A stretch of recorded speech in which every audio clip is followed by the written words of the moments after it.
Tuhan Yesus, terima kasih, kami mengucap syukur, kami sekali lagi berterima kasih untuk waktu ini Engkau sediakan buat kami.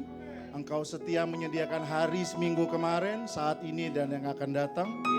Kami mengucap syukur, kami mau masuk dalam hadirat-Mu Tuhan.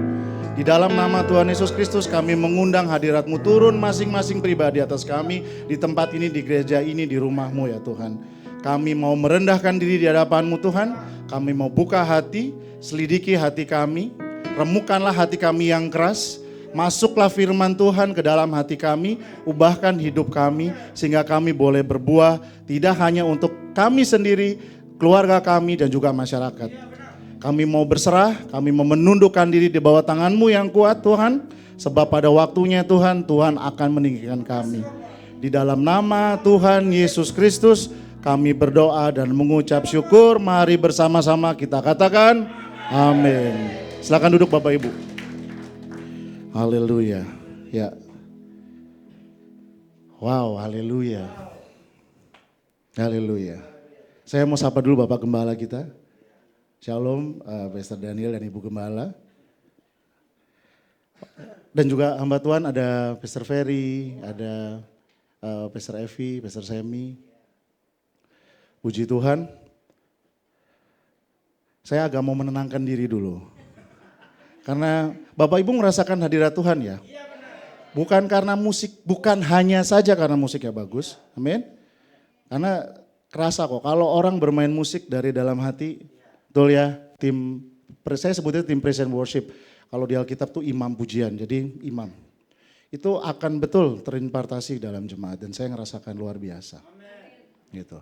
Jadi kalau ada yang berurai air mata nggak apa-apa, memang hadirat Tuhan memang begitu. Ada yang terasa apa gitu, itu dinikmatin.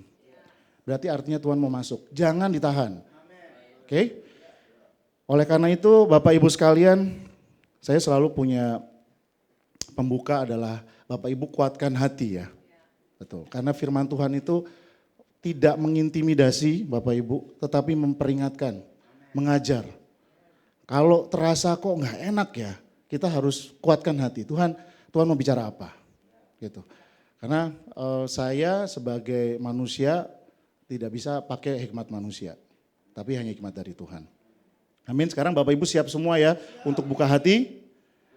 Yang siap juga hancur hati di hadapan Tuhan? Amin. Amin. Yang katakan amin, amin dong. Oke? Ya. Puji Tuhan pada siang hari ini dari Bapak Gembala memberikan tema mengenai keluarga. Dan mengenai keluarga berkaitan dengan tema bulan lalu mengenai kelemah lembutan. Jadi kalau kita berbicara keluarga yang lemah lembut, nah tadi sempat kemarin saya minta Bapak Gembala untuk, boleh enggak Pak Gembala untuk memberikan ayat yang akan disampaikan di hari Minggu ini, yaitu di 1 Petrus 3. Saya bilang Bapak Gembala boleh. Jadi kalau yang udah baca puji Tuhan, yang belum baca nanti baca ya. Gitu. Nanti kita akan baca lagi. Oke, Os bisa minta tolong ya. Kita akan mulai dulu kenapa bulan ini ya di GBI adalah bulan keluarga. Dan kenapa keluarga ini penting? Puji Tuhan beberapa minggu yang lalu saya sempat ikut khotbah seorang hamba Tuhan benar.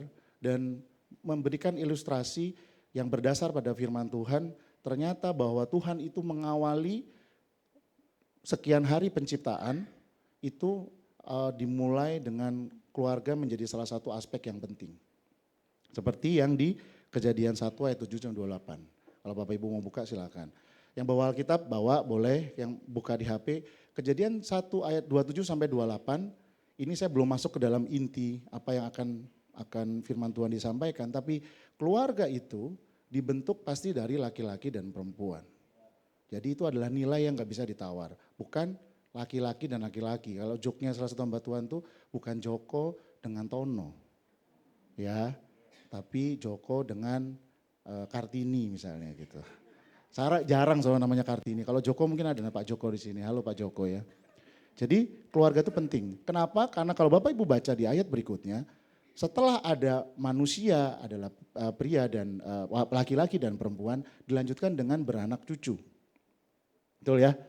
Nah kalau yang nggak baca, baca. Karena mungkin di rumah jarang baca Alkitab, sekarang saatnya baca Alkitab. Beranak cucu, artinya setelah ada keluarga beranak cucu. Itu penting karena beranak cucu bagi Tuhan setelah penciptaan manusia laki-laki dan perempuan adalah untuk mengusahakan bumi. Mengusahakan bumi artinya mengerjakan apa yang Tuhan sudah sediakan dan menjadi berkat dari apa yang Tuhan sudah sediakan. Ya, jadi kalau ada pandangan-pandangan nggak perlulah berkeluarga, itu Bapak Ibu bisa mikir sendiri. Jadi kita harus hidup dari firman Tuhan panduannya.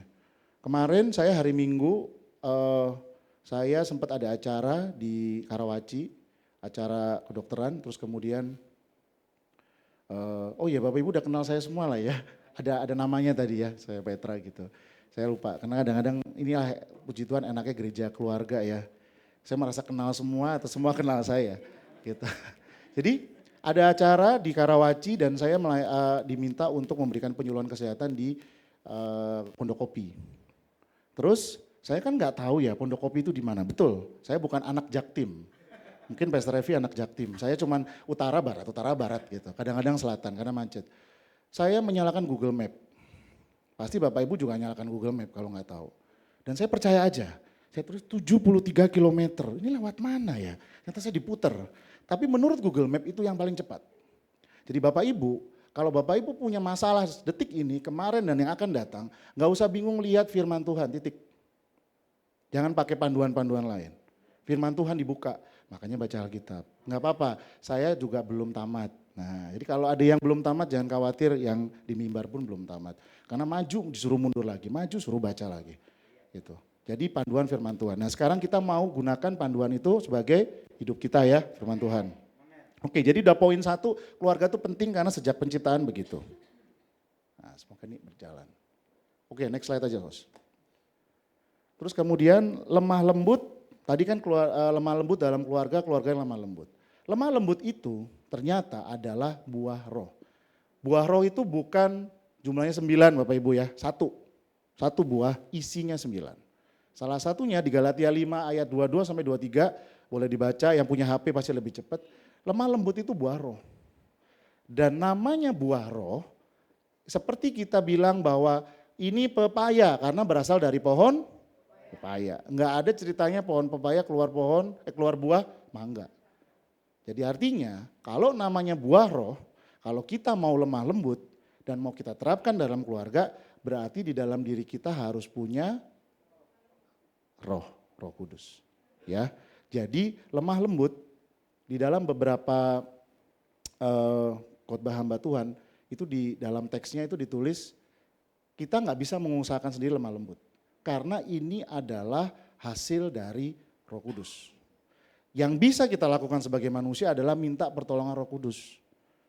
Kan banyak tuh ada 9 ya. Dalam 9 komponen itu ada lemah lembut. Tuhan jadikan diri saya lemah lembut. Roh Kudus jadikan diri saya lemah lembut karena itu adalah buah dari roh. Jadi nggak mungkin pohon pepaya minta pohon mangga. Dan sebuah pohon itu bisa berbuah karena ada suatu otoritas yang lain yaitu Tuhan sebagai pencipta untuk supaya berbuah. Kalau ngomongin buah ini panjang nih. Sampai di firman Tuhan ketika Tuhan Yesus menemukan pohon ara yang nggak berbuah itu pohon itu hidup loh. Kalau pohon kering beda, Tuhan kutuk jadi kering. Jadi fungsinya lemah lembut itu bukan supaya disenengin orang. Ya, kalau yang kerja di office, di kantor, wah ini orang lemah lembut, orang Kristen gitu ya kan. Jadi orang Kristen ini berbeban berat, harus lemah lembut lah, harus sabar gitu. Ya kalau diteken-teken tiba-tiba, ternyata palsu. Ya nggak usah pengakuan. Karena kalau hasil kerja sendiri palsu, udah pasti. Karena ini hasil kerja roh. Tapi kalau kita mengundang Roh Kudus, berusaha untuk hidup kudus, jadi buahnya. Ya, jadi itu lemah lembut. Jadi sesuatu yang kita harus usahakan dengan mengundang Tuhan, gak bisa dengan diri sendiri.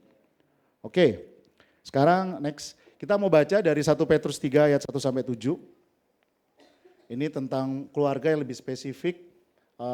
Mengenai suami dan istri. Tapi di dalam firman Tuhan tersebut ternyata juga berlaku untuk yang jomblo. Siapa yang jomblo? Nggak usah angkat tangan, cuma colek-colek ya. Berlaku juga yang suami istri tentunya, berlaku buat yang udah punya anak, yang udah punya cucu, udah punya menantu dan seterusnya. Oke, Bapak Ibu udah ketemu 1 Petrus 3 ayat 1 sampai 7? Udah? Katakan amin? Oke, kita baca bersama-sama ya. Kalau boleh, Os dibantu. Ya, mungkin siapa tahu ada yang HP-nya ketinggalan ya kan. Oke, kita baca bersama-sama hitungan ketiga. 1, 2, 3. Demikian juga kamu hai istri-istri, tunduklah kepada suamimu. Supaya jika ada di antara mereka yang tidak taat kepada firman, mereka juga tanpa perkataan dimenangkan oleh kelakuan istrinya. Kedua, jika mereka melihat bagaimana murni dan salehnya hidup istri mereka itu. Ayat yang ketiga, perhiasan janganlah secara lahiriah, yaitu dengan mengepang-epang rambut, memakai perhiasan emas, atau dengan mengenakan pakaian yang indah-indah. Keempat, tetapi perhiasanmu ialah manusia batinnya yang tersembunyi dengan perhiasan yang tidak binasa, yang berasal dari roh yang lembut dan tentram, yang sangat berharga di mata Allah. Ayat 5. Sebab demikianlah caranya perempuan-perempuan kudus dahulu berdandan, yaitu perempuan-perempuan yang menaruh pengharapannya kepada Allah.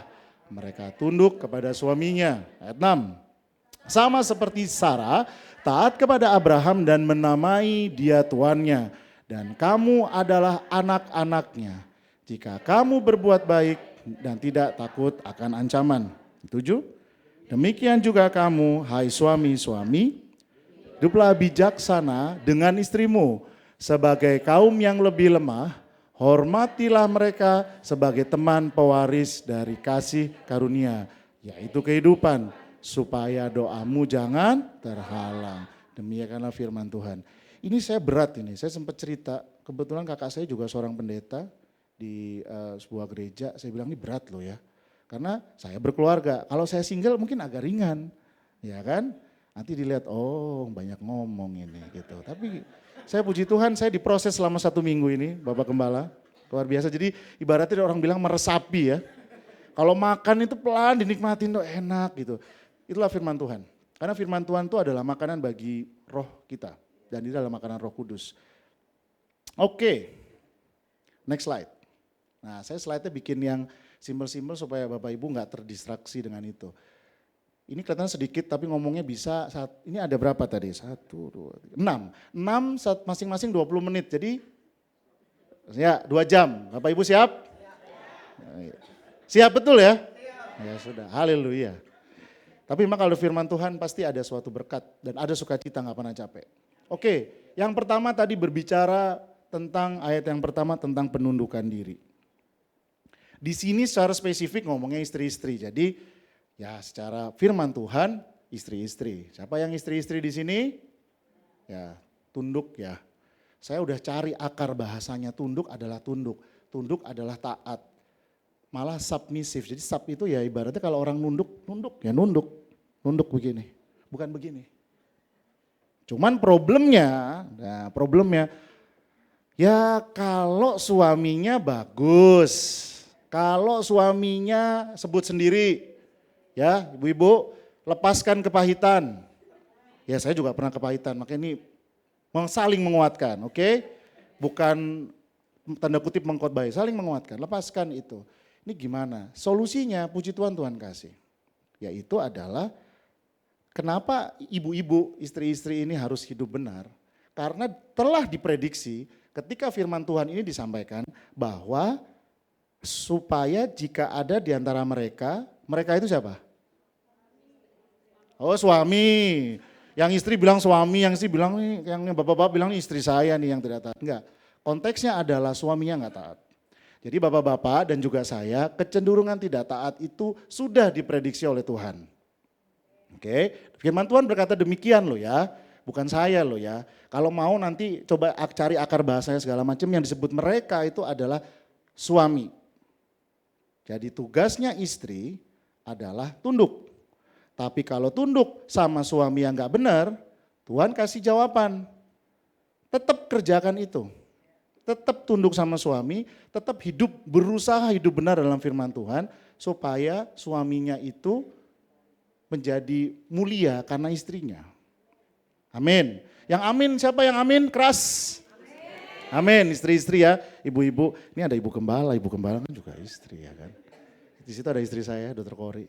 Oke, tapi ya ini saya pagi-pagi tadi puji Tuhan, Tuhan kasih hikmat. Saya bilang Tuhan kalau ngomong sendiri nih, ya yang ngomong di depan laki. Jadi kayak apa tuh berpihak pada satu sisi. Nah, Pak Ferry semangat.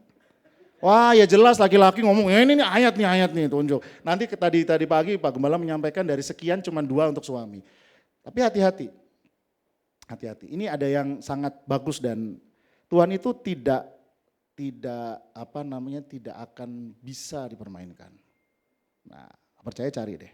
Jadi bapak-bapak jangan abuse of power, jangan coba-coba menyalahgunakan wewenang yang memang diberikan sama Tuhan. Karena memang suami adalah kepala tubuh dan tubuhnya itu adalah istri sama seperti Kristus kepala jemaat. Jangan coba-coba pakai ayat untuk mempertahankan diri sendiri. Sebab Tuhan tidak bisa dipermainkan. Nanti akan dijelaskan kenapa di bawah ada tulisannya suami-suami supaya jangan terhalang doamu. Yang bagi yang sudah bergabung sama grup bapak-bapak, gentleman sempat ya saya sampaikan ya. Puji Tuhan ternyata persiapan untuk sekarang bapak-bapak supaya nggak sakit hati. Udah siap. Iya baru tahu ini kayak tanda-tanda nih doa terhalang. Oke, hati-hati jangan menyalahgunakan. Kalau ada disebut penyalahgunaan narkoba, obat, ini ada penyalahgunaan firman Tuhan. Jangan coba-coba. Karena kalau coba-cobalah nanti berhadapan sama yang berbicara firman Tuhan, yaitu Tuhan sendiri. Mau coba, boleh. Nanti kalau ada apa-apa kasih kesaksian pas komsel. Ya. Itu sebuah hikmat yang menurut saya sendiri luar biasa. Nah ini ada itu 1 Petrus 3 ayat 1 mengenai pendudukan diri. Itu istri-istri tundukin, saya sampai bingung, wow Tuhan kok menekankan begitu ya. Tapi ternyata ada kekuatan di baliknya. Istri yang hebat itu mau tunduk sekalipun suaminya tidak tunduk sama Tuhan. Itu kata-kata bijak ya, bukan firman Tuhan. Itu istri yang hebat. Berkaitan dengan yang kedua, tolong slide. Tadi kan, supaya murni, hidup saleh. Nah, ini saya bukan gaya-gayaan Bapak Ibu. Kata-kata murni, saya bilang murni itu apa ya? Kalau ibu-ibu pasti sangat familiar dengan Mas Murni, betul? Betul ibu-ibu? Ibu ini pura-pura Mas Murni. Ini berapa? 24. 24. Digigit dulu. Ada yang masih begitu ya, digigit ya. Jadi murni itu bahasa Yunaninya adalah haknos. Biar gak tegang, ini firmannya keras loh. Buat saya keras. Kalau buat Bapak Ibu agak lunak puji Tuhan. Tapi ini keras memang. Murni itu Yunani, di bahasa Yunani itu haknos. Setelah saya baca haknos itu, ini saya teksnya bahasa Inggris sebenarnya. Itu adalah murni dari kedagingan, karnal. Terus kemudian ini bukan seterusnya, jadi ada alternatif, bukan terjemahan, pemahaman. Berkaitan dengan hubungan seksual di luar pernikahan, bahasa Inggrisnya chaste. Dan berkaitan lagi ya berbeda sekali, bersikap sederhana, modest. Murni dari kedagingan, ini penting. Mari kita buka di Roma 8 ayat 7. Nah ini saya pasti lebih cepat banding Bapak Ibu, karena saya udah ada kertasnya. Yuk Roma 8 ayat 7, ya Bapak Ibu. Sudah ketemu semua? Oke, amin, kita baca 1, 2, 3. Sebab keinginan daging adalah perseteruan terhadap Allah, karena ia tidak takluk kepada hukum Allah, hal ini memang tidak mungkin baginya. Lihat fokus pada keinginan daging adalah persetujuan terhadap Allah. Jadi murni itu maksudnya adalah ibu-ibu ya. Memang kayaknya berat memang. Harus tunduk sama suami tetapi tunduknya itu dalam kemurnian dan kesalehan yang bukan bersifat kedagingan. Oke, bukan murni kayaknya oh iyalah suami saya lebih buruk dari saya maka saya lebih murni. Enggak. Ngetesnya pakai firman Tuhan. Dan murninya itu menurut teks aslinya itu murninya itu selevel tadi. Meninggalkan kedagingan dan kalau masalah kedagingan ini berlaku buat bapak-bapak ya. Bapak-bapak jangan seneng dulu meskipun saya juga bapak-bapak. Karena kalau sudah ngurusin daging-daging ini, daging sapi, daging ayam, bukan maksudnya keinginan diri sendiri, nafsu lah segala. itu perbuatan daging, silahkan dibaca banyak. Ada persetujuan terhadap Allah. Jadi kalau bapak-bapak tiap hari sulit terus, bingung, doa nggak dijawab, nanti dijelasin lagi. Karena berseteru sama Allah. Menyalahgunakan firman. Tuhan diam saja? Tentu tidak, karena firman Tuhan adalah ya dan ya. Hati-hati sama firman Tuhan. Jangan pernah bilang, aduh kenapa ya kok istri saya suka memberontak. Cek dulu diri kita. Kalau diri kita bapak-bapak udah benar dan istri-istri gak mau tunduk, tetaplah bapak-bapak juga dalam Tuhan. Berdoa, Tuhan tolong saya untuk tetap bisa. Nanti di bawahnya nanti ada ayatnya. Ya. Dan ibu-ibu ini sudah mulai tren nih. Saya nggak tahu ini kenapa kok terjemahannya ada says. Kalau di dalam NKJV berkaitan dengan hubungan seksual di luar pernikahan. Maksudnya setelah menikah mana ini? Apakah perselingkuhan? Jawab sendiri. Apakah flirting apa itu namanya? Lihat-lihat sana lihat kiri. Saya nggak anti drama Korea, tetapi mulai drama Korea yang suka nggak usah lihat saya ya. Saya nggak lihat. Drama Korea itu mempengaruhi cukup banyak persepsi tentang fisik. Oke? Ya, jadi ketika ibu ngelihat suami saya nggak kayak gitu. Ya iyalah itu film, fantasi alias ngibul, bohongan. Jangan masukkan tuh ke dalam kepala ibu-ibu. Bapak-bapak ada yang suka drama Korea ada? Nggak ada kayak ini sih. Karena drama Korea cinta-cinta sih bapak-bapak itu mungkin apa ya, berita. Ya, berita mungkin. Tapi saya ngomong ibu-ibu dulu. Karena ketika persepsinya berubah, tuntutannya berubah, ya ini nggak murni. Hati-hati. Ya. Oke, udah mulai gimana? Catat bahwa suami istri harus tunduk sama suami. Hidupnya istri harus murni dan saleh. Next slide. Nah, milikilah roh lemah lembut dan tentram. Tadi di ayat sebelumnya bisa ditampilkan. Roh yang lemah lembut dan tentram itu adalah berharga di mata Tuhan. Bukan kepang-kepang rambut, bukan gaya-gaya rambut. Ini bukan saya, ini firman Tuhan ya. Kalau di sini ada yang dikepang enggak ya? Bukan emas, tadi perhiasan berkilauan, tetapi milikilah roh lemah lembut dan tentram. Roh lemah lembut dan tentram itu berharga di mata Tuhan.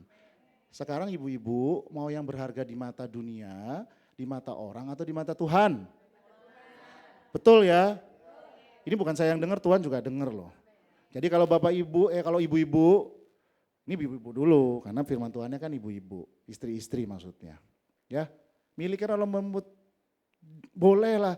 Dibilang berdandan demikianlah perempuan kudus berdandan. Loh, berarti berdandannya gimana? Ya berdandannya artinya seperti tadi, dalam kesederhanaan, bukan untuk memuaskan daging, bukan untuk mencoba menggait pria lain. Saya nggak nuduh, tapi firman Tuhan sudah siapkan, firman Tuhan memprediksi hal itu terjadi. Karena firman Tuhan sudah memprediksi bapak-bapak kecenderungan nggak setia. Saya akuin memang iya. Tapi kalau bapak-bapak, saya setia, itu puji Tuhan. Ya, tapi ada kecenderungan bapak-bapak sudah prediksi. Kalau firman Tuhan sudah menyampaikan seperti itu, berarti memprediksi ibu-ibu juga berdandan untuk kepentingan dagingnya. Hati-hati. Wah, pingin nyenengin suami siapa? Jangan ketawa ini loh, kalau ketawa bener dong berarti. Kalau diem tuh bilang, ini ngapain sih ngomong apa gitu ya. Kalau ketawa berarti ada yang bener berarti, ya puji Tuhan. Ya, perhiasan untuk apa? Wah katanya ulang apa-apa gak sayang mama sih gak kasih. Padahal fungsinya untuk supaya saya kelihatan menarik di depan suami, haleluya, harus begitu. Ya. Be careful, hati-hati. Tuhan melihat hati, makanya saya selalu bilang Tuhan tolong siapkan hati ini jemaat. Hati saya juga. Karena hati saya itu cukup, wow ini keras sekali ternyata ya. Milikilah roh lemah lembut dan tentram karena itu yang berharga di mata Tuhan. Jangan cari perhiasan mulu. Ya, secukupnya aja. Karena ini lebih penting, kalau nggak berharga di mata Tuhan, terus mau ngapain hidup ini? Itu loh, iya kan? Kita tuh merasa bahwa ya hidup ini nggak bisa lah cuman flat gitu dok. Kalau saya nggak pakai make up, nggak pakai lipstick nanti suami saya lari. Itu teror dari yang jahat. Sebab Tuhan perintahnya nggak begitu. Tapi Tuhan perintahkan milikilah roh lembut dan tentram. Yuk dicoba mulai setelah pulang gereja dan seterusnya dan seterusnya. Sampai Tuhan Yesus datang kedua kalinya. Larinya gara-gara apa? Penelitian, ini penelitian yang dari ambil buku dan mungkin valid nggak valid. Laki-laki punya wanita lain, ya sebutlah selingkuhannya, will lah, whatever it is. Itu karena lebih servisnya lebih bagus. Itu Amerika, Indonesia belum bisa survei karena lebih pintar sembunyi kayaknya. Amerika itu surveinya begitu. Jadi bukan karena lebih cantik, lebih apa, tetapi lebih yaitu mau makan apa itu. Saya sering tuh kalau dengar khotbah pendeta, aduh Pak, Bapak kayaknya capek, ada mau cerita enggak? Yuk makan yuk bentar, mungkin kamu bisa cerita. Oh, ya karena mungkin punya lemah lembut yang jahat. Coba Ibu deh ya, coba itu artinya, nah tadi kan saya bilang, saya mau pergi dari Karawaci Pondokopi, nggak ngerti, tek Karawaci, tek Pondokopi, seret, 70, ternyata betul, lebih cepat, kalau nggak saya kena macet, tuh kan. Bapak Ibu, ibu-ibu dulu kan, bapak-bapak juga ya, nanti sabar, jangan bangga dulu. Ibu-ibu pingin cepet nggak? Semuanya pingin cepet nggak? Pingin keluarganya cepet pulih nggak? Cepet berantemnya selesai nggak? Sempet selingkuhannya cepet pergi nggak? Kalau ada, tapi nggak ada, dalam nama Tuhan Yesus nggak ada. Ikuti firman Tuhan, jangan bulet-bulet sendiri, ikutin tips-tips Instagram. Suami kalau udah mulai menyembunyikan HP, doakan. Percaya deh, Tuhan kita lebih besar. Tadi dipuji-pujian itu, jangan mengecilkan firman Tuhan karena ada. Wah ini benar dari 2 jam ini. Oke, catat ya Bu ya, ini yang berharga di mata Tuhan. Emas secukupnya, berlian nggak perlu kan saya berlian, nggak perlu, nggak bisa dijual lagi turun harganya. Kalau emas pakai ikutin harga emas masih bisa. Oke? Dan tentram ya hampir kelewatan. Tentram itu tidak tergoyahkan. Mau suami gua kayak apa kek? Jadi sebaiknya ini yang perempuan tapi nggak apa-apa saya memposisikan diri sama. Misal bapak-bapak mau istri gua mau apa kek? Mau istri gua nggak ngurusin gua kek? Karena gua dianggap begini begitu, saya akan tentram. Tentram itu tidak goyah. Karena di dalam Tuhan. Bukan dimotivasi, oke? Nah next. Nih yang 4. Ayat-ayat yang ini tuh berpengharapan hanya kepada Tuhan. Puji Tuhan saya mau bilang kalau di sini ada yang jomblo, ini juga masih berkaitan kok. Bapak-bapak, ibu-ibu, ya ibu-ibu dulu, atau bapak-bapak sama. Berpengharapan kepada Tuhan, di situ ditulis dengan spesifik. Bisa ditunjukkan ayat tadi, 1 Petrus. Ketika Sarah menyebut Abraham Tuan, bayangin istri nyebut suaminya bos, siapa bos? Bayangkan, bos itu artinya memerintah, memiliki. Jadi Tuan di sini adalah pemilik. Jadi dia seakan-akan tuh barang dagangan. Ya. Terus kemudian saya baca, kalau Bapak Ibu nanti baca di rumah, di Kejadian 12 ayat 1 sampai 5, itu Tuhan berbicara sama Abram untuk keluar dari negaranya. Udah enak hidupnya, tiba-tiba keluar. Tiba-tiba harus ngapain? Jadi ibu-ibu berpengharapan sama Tuhan kalau bapak-bapak tiba berpikir, saya mau ganti pekerjaan. Saya ada masalah pekerjaan. Saya ada masalah inilah segala macam, silakan di list. Jangan pakai tanya tetangga, jangan pakai tanya Instagram, cari tips mengatasi pindah kerja, tips mengatasi suami suka mengeluh. Berpengharapan sama Tuhan. Oh ya dengerin, oke ya Pak, aduh ya gini harga barang naik, bensin kagak turun-turun, listrik kayaknya bakalan naik dan lain sebagainya gitu. Saya coba cari yang relevan, saya juga masih ngurusin listrik masih kok. Saya ngisi token masih, jadi jangan khawatir, jangan kira enggak, karena di rumah pakai token. Semua itu serba punya tantangan, bapak-bapak punya tantangan, ibu-ibu punya tantangan, ya ini. Yang jomblo juga punya tantangan, siapa yang jomblo? Oh iya, Adison. Kasihan jangan ditunjuk ya, kita doakan. Berpengharapan sama Tuhan itu tidak salah. Kenapa? Karena di dalam 1 Petrus ini tunjukin Sarah sama Abram sudah jadi katanya pengusaha sukses. Udah tenang hidupnya. Tuhan berbicara, bayangin ini Tuhan berbicara kepada Abram. Ada sampai filmnya, saya sampai mikir bisa nggak si ibu ini bilang, Pak kamu tidak mengalami halusinasi gangguan jiwa kah Tuhan berbicara? Kita sudah enak, kita sudah hidup bagus, ini sudah stabil dari sekian generasi, disuruh ke tanah yang tidak akan jelas. Gak bisa begitu, tunduk. Jadi ibu-ibu jangan merongrong suaminya ya. Tapi doakan, Pak, kenapa Bapak ingin kerja di sana? Pak, kenapa ingin begini, rencananya kenapa begini? Sekalipun kelihatannya rencana Bapak-Bapak aneh.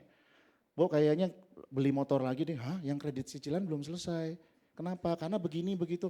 Iya kita mau kredit mobil deh, kenapa? Kita mau sewakan. Doain. Saya nggak tahu kenapa terlintas, tapi Tuhan kasih hikmat biasanya ada terjadi. Apapun yang terjadi kalau menimbulkan, kok nggak cocok ya, doain. Coba didengarkan lalu oke kita berdoa ya. Karena kalau kita udah serahkan sama Tuhan, berpengharapan sama Tuhan, Tuhan tuh bisa bikin apa yang mustahil menjadi mungkin. Apa yang kita rencanakan, ya kita bisa ditutup sama Tuhan. Apa yang sudah ditutup oleh orang, dibuka sama Tuhan. Itu kuncinya. Firman Tuhannya ada, cari aja di Google, pintu dibuka sama Tuhan. Kalau sudah dibuka Tuhan, tidak ada yang bisa nutup. Amin. Tapi syaratnya ini berpengharapan sama Tuhan. Kalau nggak berpengharapan sama Tuhan, ya jangan tagih segala macam firmannya loh ya Bapak Ibu ya. Jangan abuse, jangan menyalahgunakan. Lagi nih, jangan pernah ngeremehin Tuhan. Dari 4 kata ini aja jangan pernah meremehkan Tuhan. Sarah di Kejadian 18 ayat 2, bukan 18 ayat 2. Terus kemudian Sarah meresponnya di Kejadian 18, itu kan satu perikop ya. Itu datang kan, Tuhan datang terus ada 3 sosok, mereka suruh masak, oh ya masak. Terus dia sembunyi karena perempuan zaman dulu kan gak boleh ikut pembicaraan laki-laki, didengerin. Ya nanti Tuhan akan datang lagi dan anakmu akan ini, terus dalam hati. Bu ibu. Ya, emang sore ibu-ibu kurang bisa keras ya. Tuhan menyelidiki hatimu. Sarah ketawa, ya udah tua, udah begini. Bahkan kata-kata lebih spesifik lagi bersifat sensual. Terus tuanku juga sudah tua. Ketawa lagi. Yang dihadapi ini Tuhan loh, bukan sekedar orang lewat loh. Bapak Ibu percaya enggak? Ibu-ibu percaya enggak punya Tuhan? Aku punya Tuhan yang besar, oke? Itu enggak cuma ngantar terus nyanyi pulang selesai. Begitu ngadepin masalah, enggak ketawa. Enggak mungkin Tuhan. Wow, coba baca deh, buka ya. Tuhan bilang, kamu ketawa ya? Enggak Tuhan, enggak ketawa. Kamu tertawa, titik ganti perikop, coba. Tuhan, apakah itu marah? Ya enggak tahu. Tuhan penuh kasih sama Abram dan Sarah. Tapi Tuhan nunjukin, apakah tidak cukup, apakah Tuhan ini enggak bisa membuat sesuatu jadi mungkin? Oke, ini bukan motivasi Bapak Ibu, ini janji Tuhan loh. Terus kamu ketawa ya? Artinya jangan pernah rendahkan Tuhan. Jangan coba-coba rendahkan Tuhan. Sekali Tuhan rendahkan, Tuhan akan tanya, kenapa kamu rendahin saya?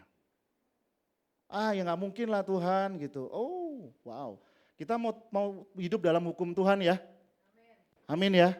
Kita mau pegang janji Tuhan ya, kita mau dapetin ya ikutin. Sekalipun kok loh, ini kok disuruh pergi ke daerah yang sana. Jadi Tuhan isi hati, Tuhan tahu isi hati. Makanya saya lagi juga buka tadi, Tuhan kami mau buka hati, selidiki hati kami. Supaya ini yang di depan banyak ngomong. Tuhan bilang apa? Bukan saya terus bilang apa, enggak. Tapi firman Tuhan begitu. Oke, dapat ya? Berpengharapan sama Tuhan. Wah, ini slide yang terakhir. Yuk, next slide. Hidup bijaksana dan berpengetahuan dalam kebenaran firman Tuhan. Hidup bijaksana, ini untuk bapak-bapak. Yuk, bapak-bapak tadi seneng terus. Tolong dibuka 1 Petrus, bapak-bapak aja yang baca ya. Ibu-ibu boleh tapi dalam hati. Coba tadi minta tolong multimedia. Kita ayat yang ke-7. 1 Petrus 3.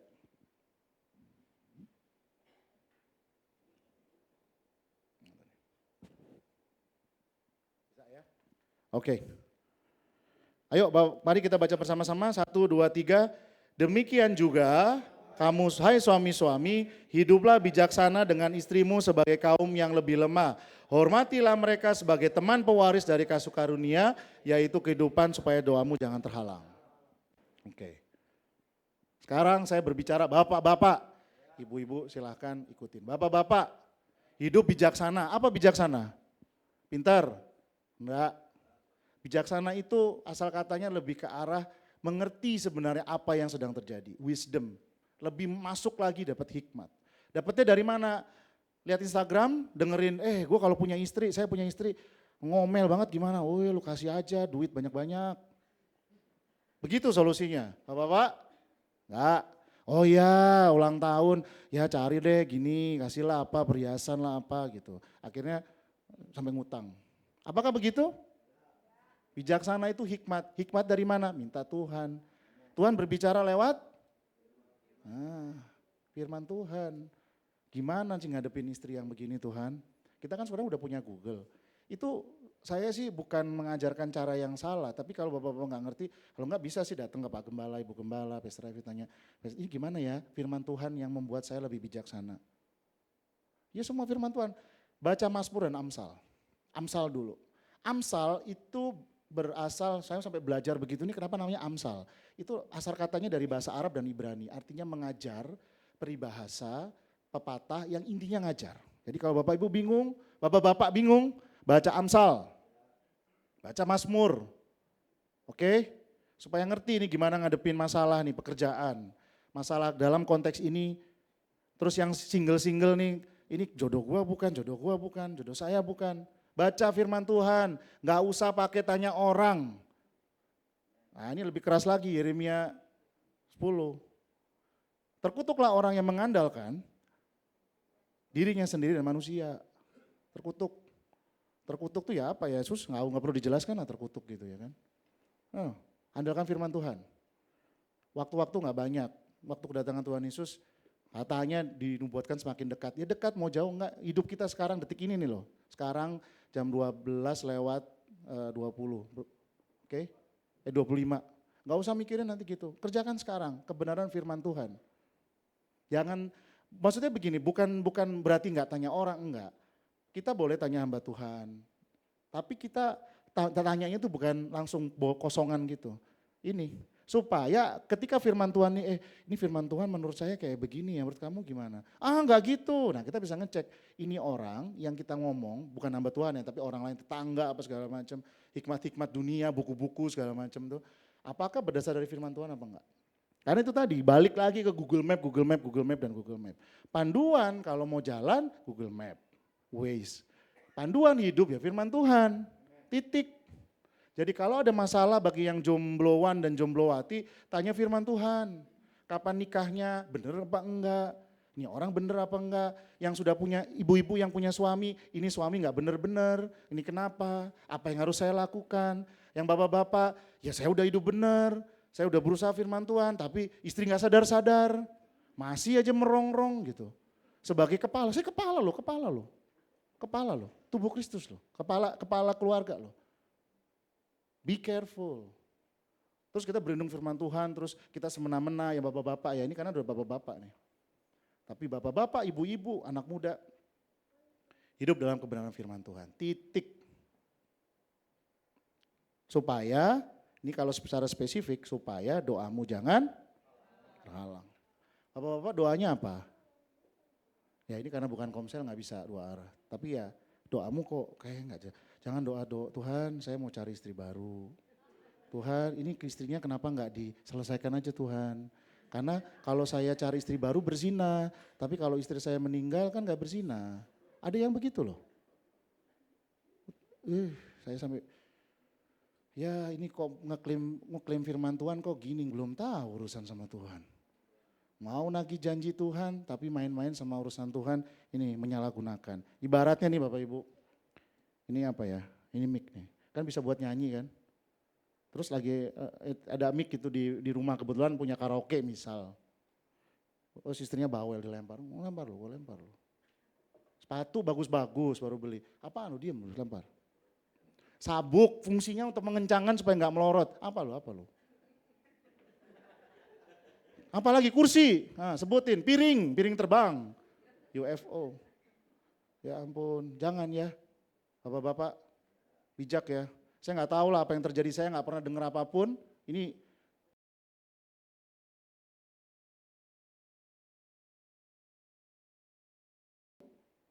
karena saya ngerasa ada suatu dorongan yang kuat. Kalau itu terjadi, ada lempar piring, terus kayak latihan gitu frisbee, tangkap. Ada yang katanya sansak hidup. Kalau nggak ada puji Tuhan, kalau ada bertobat. Karena ya terus doamu jadi apa gitu. Dan kalau tadi bertantangan sama Tuhan, hidup semakin kacau, akhirnya memutuskan sendiri, udahlah Tuhan saya mau pergi aja. Saya mau tinggalkan. Udah memulai hidup yang baru sama seperti Abraham. Jangan salah, Abraham memulai yang baru bersama Sarah sama istrinya. Gak bisa sendiri-sendiri begitu. Firman Tuhan tidak bekerja dengan cara seperti itu. Oke? Jadi kita resume karena waktunya sudah habis. Yang pertama adalah yang nomor 1, supaya nggak lupa, penundukan diri. Ini berlaku buat istri sesuai dengan firman Tuhan, namun bapak-bapak juga harus jelas. Bapak-bapak itu secara firman Tuhan udah mulai deteksi bakalan terjadi penyimpangan, jadi hati-hati. Dan bapak-bapak tidak boleh menyalahkan gunakan firman sembarangan. 2, harus hidup murni dan saleh. Hidup murninya adalah standarnya adalah murni dari kedagingan. Oke? Jadi ibu-ibu yang murni berkenan di hadapan Tuhan bisa mengubahkan suaminya, bisa mengubahkan keadaan. Nomor 3, milikilah roh lemah lembut dan tentram, bukan perhiasan luar, bukan apa yang dilihat orang, tetapi apa yang berharga di mata Tuhan. Yang keempat, berpengharapan hanya kepada Tuhan. Mau single, bapak, ibu, hanya kepada Tuhan. Dan yang nomor 5 adalah hidup bijaksana dalam kebenaran firman Tuhan. Amin. Mari beri kemuliaan bagi Tuhan. Haleluya. Mari Bapak Ibu bangkit berdiri. Kita akan berdoa. Tuhan Yesus Kristus, kami mengucap syukur dan berterima kasih atas firman Tuhan yang telah kami dapat pada siang hari ini. Kami mengucap syukur Tuhan telah masuk dalam hati kami. Terima kasih Tuhan, Tuhan sudah selidiki hati kami. Terima kasih Tuhan telah memberkati hidup kami. Dan kami mengucap syukur, oleh karena itu Tuhan mampukanlah kami melalui pertolongan Roh Kudus untuk kami bisa hidup lemah lembut dalam kebenaran firman Tuhan, memiliki buah roh ya Tuhan, 9 komponen dalam buah roh, sehingga kami boleh menjadi berkat buat suami ke istri, istri ke suami, buat keluarga, buat anak, dan buat lingkungan sekitar. Kuatkanlah kami Tuhan, teguhkanlah hati kami, dan tolong kami dalam menjalankan firman Tuhan sekarang dan selama-lamanya.